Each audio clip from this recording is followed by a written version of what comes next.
We're now on Daf Kuf Ches Omid Beis, and we're trying to explain the Gemara's kasha. The Gemara says the following: how do we understand Rav's ruling that if the basar falls into the chalav, then the chalav remains mutter? That doesn't make any sense. What are you going to tell me? That somehow we extract the tam of the basar from the chalav? That's called efshel sochta. We just committed Rav to the position that efshel sochta is also. And it doesn't make any sense because the chalav should become asur if you hold efshel sochta asur, because then we're applying the principle of chaticha nasis nevela. So if the chalav is nevela, then even if you would somehow, extract the tam of the basar from the chalav, what do you gain by that? It's nevela. If it's nevela, it's, as we said before, it's asur durch and durch. Gemara says, "Li'olam kasav Rav efshel sochta asur." I agree with you. We are justified in drawing the conclusion that according to Rav, efshel sochta is awesome. So then why don't we apply chaticha nasis nevela to the chalav to the same extent that we apply to the basar? Why is it a one-way street? And the answer is that's what the Torah decided. It's a divine decree. It doesn't make any sense. And how do we know this? The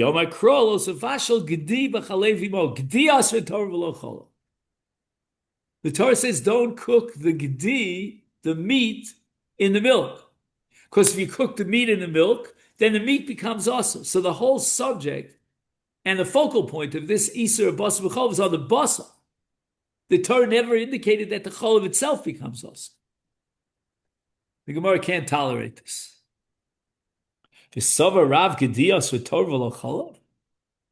Can you really be serious that Rav maintains a position that when you cook meat and milk, only the meat becomes awesome, not the milk?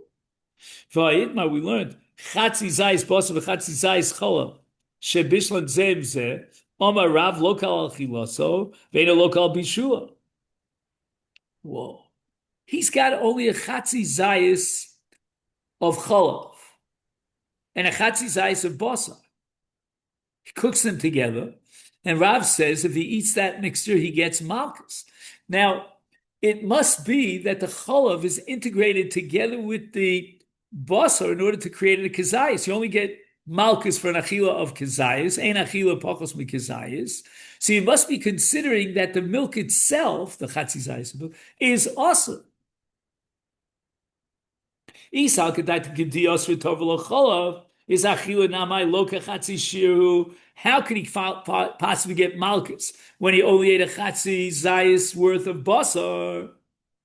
You don't get malchus for eating a chatzi zayis. You only get malchus for eating a full kazayis. Now, the only thing that I want to point out that we didn't explain is what does it mean, Eino loka al bishula? Why doesn't he get malchus for the bishul?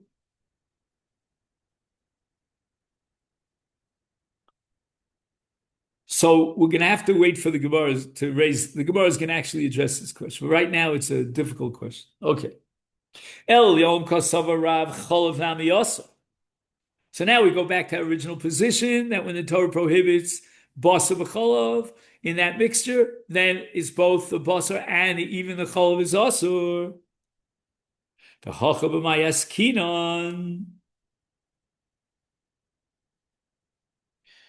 Kigon shenofal is soch yoreros sachas. The mivla bola miflat lo polat.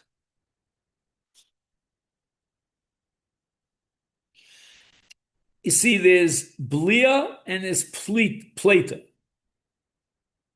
Blia means you absorb the tam, and plata means you eject the tam. You can't have both at the same time. So therefore, in this case, where you have a kazayis of basar that fell into a yorish al cholav, a boiling pot of milk, then what's happening is the meat is too busy, preoccupied with blia. It's now absorbing the taste of the milk. And therefore, polat low, miflat low polat. It cannot be at the same time simultaneously involved in spitting back the tam into the pot.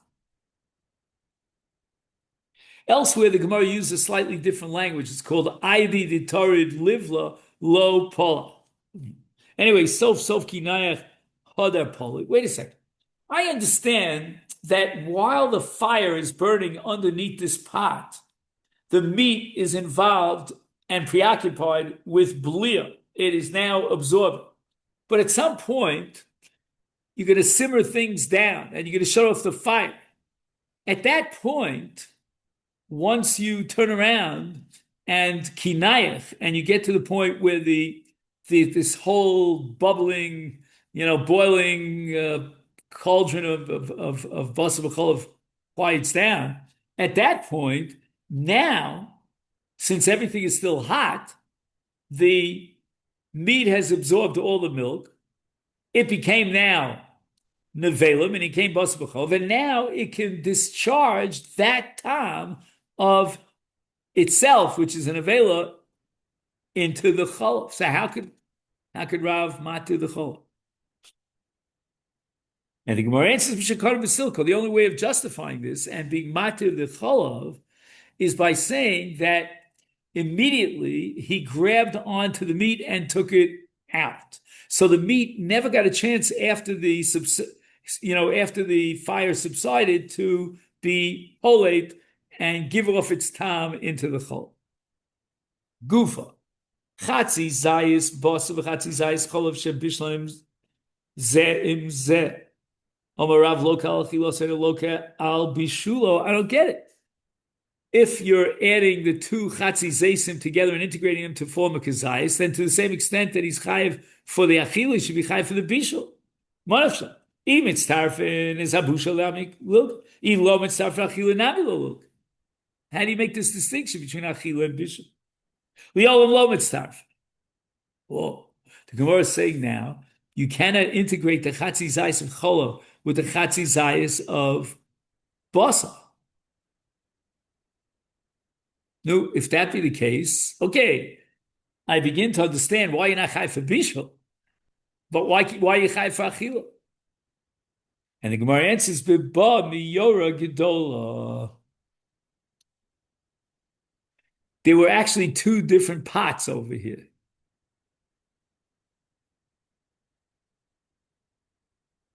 There was a larger pot and a smaller pot.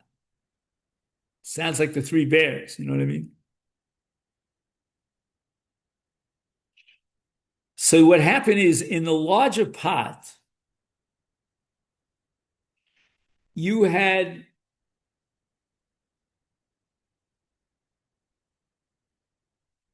two zaysim, one zayis of basar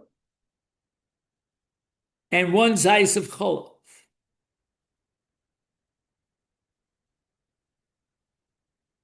So in the larger pot, the Yorah Gedola, for sure, you're chayiv not only for achila, but also for bishul.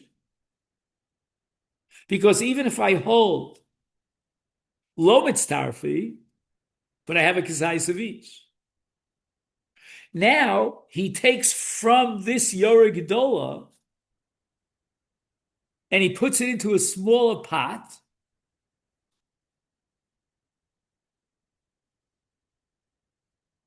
And what does he have in the smaller pot?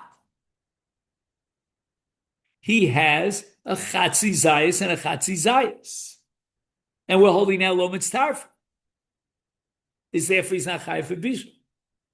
Rav says he's chayiv for achila. That's because it was cooked in the first pot with a full kazayis and a full kazayis. In the second pot, he only had a half kazayis and a half kazayis. Levi Omar.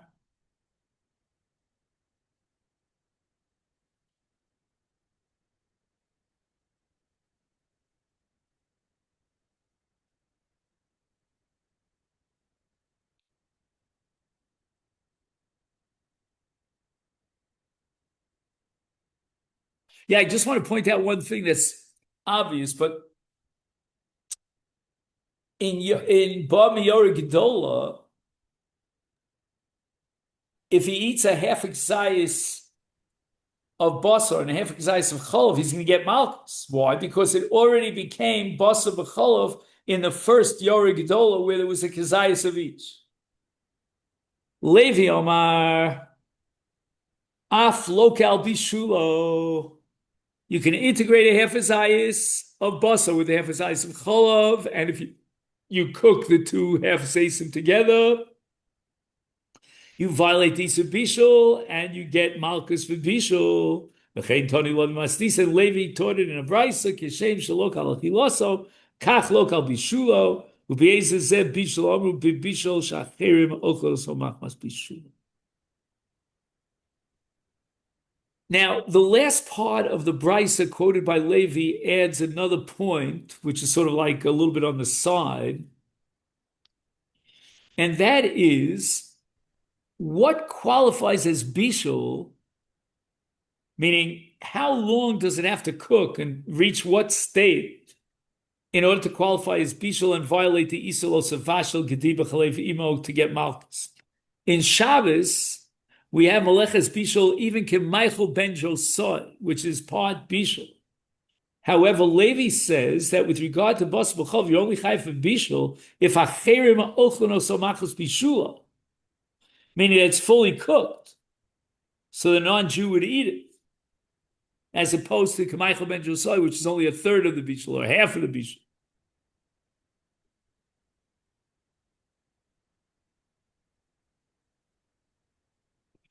Now, there's a big chiddush here in the Pri Megadim.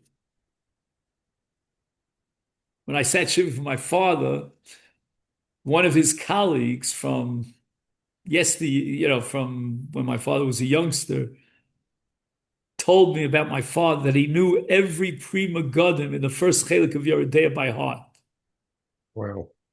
Mind-boggling. I knew my father was very bright, but I didn't know how brilliant he was. Anyway, so the Pri Megadim is a very profound thinker, and he wants to claim that as opposed to Shabbos in Bishul, in Bishul and Shabbos you have three different levels. You have K'Michael Ben Josai, which is the lowest level of Bishul, minimal. Then you have what's called Mevushal, called Sarko, is fully cooked. And then you have a third level, which is called Mitztamik Virala. Like, for example, a Chullin, even if it's fully cooked, in most cases, I'm not saying all cases, if it continues even beyond that fully cooked, it gets even better. It's improved. That's called Mitztamik V'Yafla. Have you ever heard of it? Anyway, the Pri Megadim claims that in Basar B'Cholov, it doesn't work like that. In Basar B'Cholov, when you say that it's got to be Bishul Shacher V'Ochel Somachmas Bishulo, it could be that you cooked it even beyond the point of Bishul Gamur, as long as it's Mistabik V'Yafel. And therefore, the only time past the fully cooked that you'd be potter is if it would be Mistabik V'Rala. It shrivels up. We go on. The Efshel is Sokto Atzmo Tanoihi. So the Gemara now is going to quote a brayso, and the brayso is going to convey a controversy between Rabbi Yehuda and the Chachamim, but then the punchline is a statement of Rebbe, in which Rebbe agrees with Rabbi Yehuda on one count, and he agrees with the Chachamim on another count. And the main point of this sugya, this brayso, is Rebbe. Now, we're going to try to prove that according to this brayso, there's a machlokas tanoim about efshel sokto, whether efshel sokto is mutter or asur. Why? The sign we learned in the brayso, tipas cholav shenafla ala chaticha, kemen shenosna tam v'chaticha, chaticha atzma nasis nevel v'osers kol chatichas kulam ipnei she'mina divrei Rabbi Yehuda. So we're going to soon see that Rabbi Yehuda Nasi, agrees with Rabbi Yehuda in a case of nir, which means that once the first chaticha it didn't have what he called shishim, now it's also been seen as tam, and it becomes nevela. Then once you mix that nevela together with everything else that's in the pot, it now generates an isur on everything else in the pot. Chachamim omrim ad shetitein tam v'rota v'kipa v'chatichos. No, no, no. We're not going to prohibit the balance of the pot. You know, all the small shreds of meat and sediments and soup and liquids and gravies and so on. No, no, no. We're only going to prohibit all those elements in the pot, all those ingredients, if the ratio is 1 to 59, meaning it's less than shisha.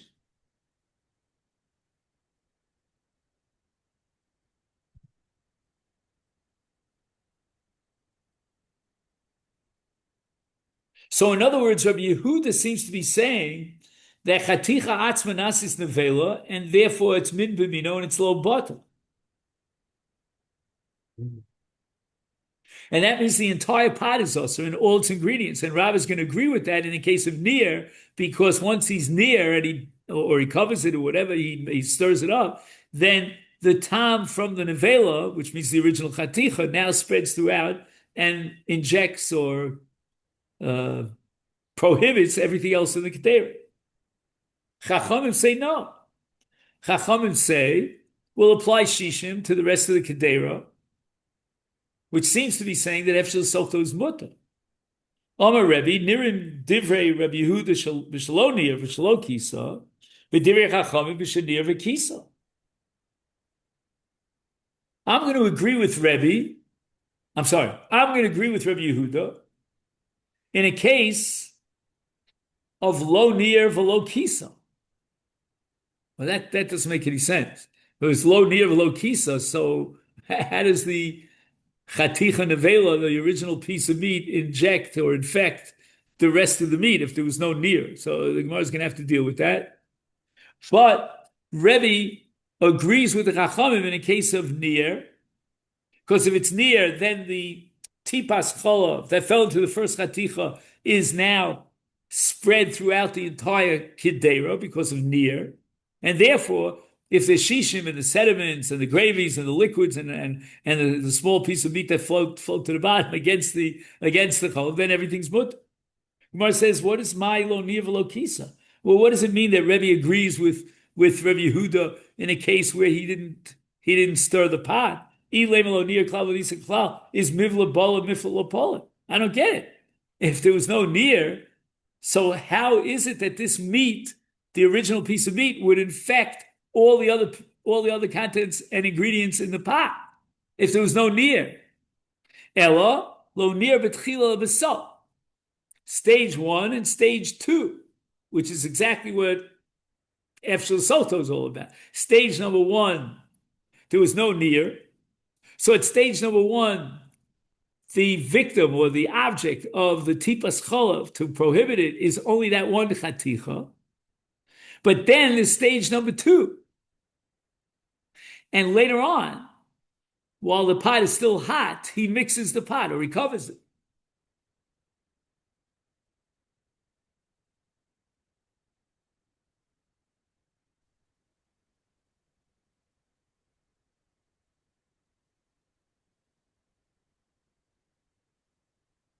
Amai habola v'hapolat. Wait, just 1 minute. What is that? I know it's late, but let's see if we can just figure that out.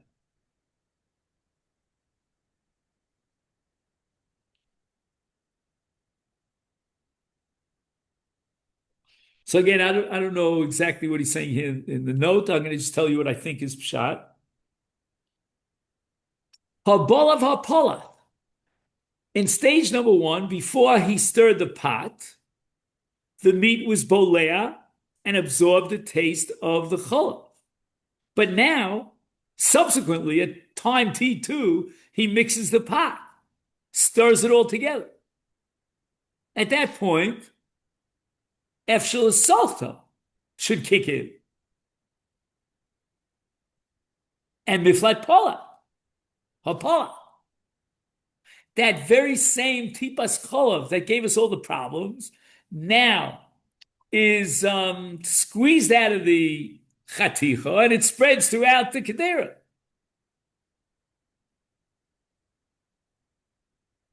So the Gemara says, Michlal de Rabbi Savar, ki nir tchila ve'arasof, kisa b'tchila ve'arasof asur.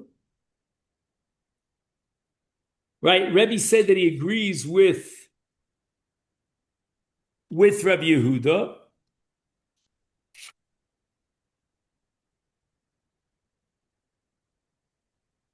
And then he disagrees with Rabbi Yehuda. So we're going to have to say that Rabbi Yehuda goes a step further.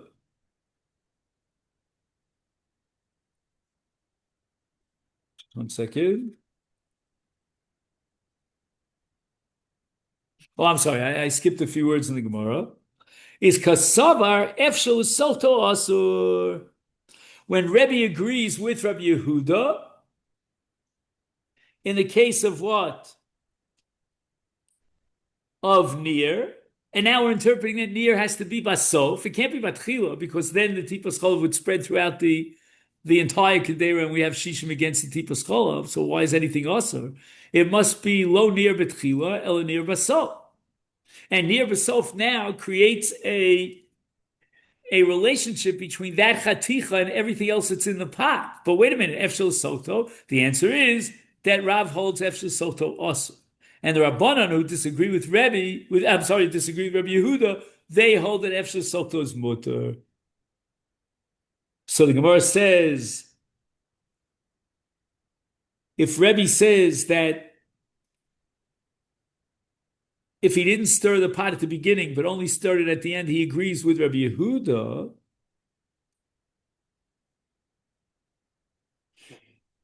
That means that Rebbe is not willing to go as far as Rabbi Yehuda.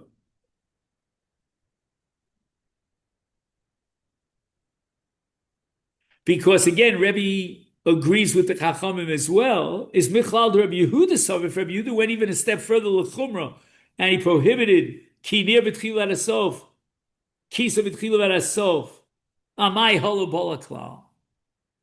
Wait a second. What are you telling me? You're telling me that he started immediately after the tipas chol fell into the piece of meat. He immediately stirred up the pot. So why is anything awesome? The tipas chol spreads throughout the pot. He did it near right at the beginning. So how do you make any sense out of Rabbi Yehuda's chumrah? And the Gemara answers, Amo, we have to interpret Rabbi Yehuda, lo near yafa yafa, lo kisa kisa yafa yafa. There's some sort of middle stage over here. He didn't do a real profound stirring. He did like a kalachayat, a little bit here and a little bit there. And Rabbi Yehuda holds that stirring is not enough to spread the tipas cholav throughout the kedera, and therefore everything becomes asur. The piece of meat becomes asur because there was not a proper near. It wasn't a successful, full-fledged near. And even though he stirred the pot immediately when the tipas cholav came in, but he didn't do a thorough job to cause the milk to go through the chaticha into all the contents and ingredients in the pot. And therefore, the first piece of meat, because there's no shishim in the meat against that tipas cholav, becomes the vela. And then Rabbi Yehuda is going to apply the principle after he does do a successful stirring that min b'mino lo batel. Okay, then that's where we're going to stop for today. And I'll give you Can I just ask one quick thing? Yeah, please. Yeah. I've been having an email problem. If I send you a quick email, can you see it and tell me if you see it or if it goes to spam? Sure. I'm just going to shut off the microphone. Yeah. Oh, yes. Okay.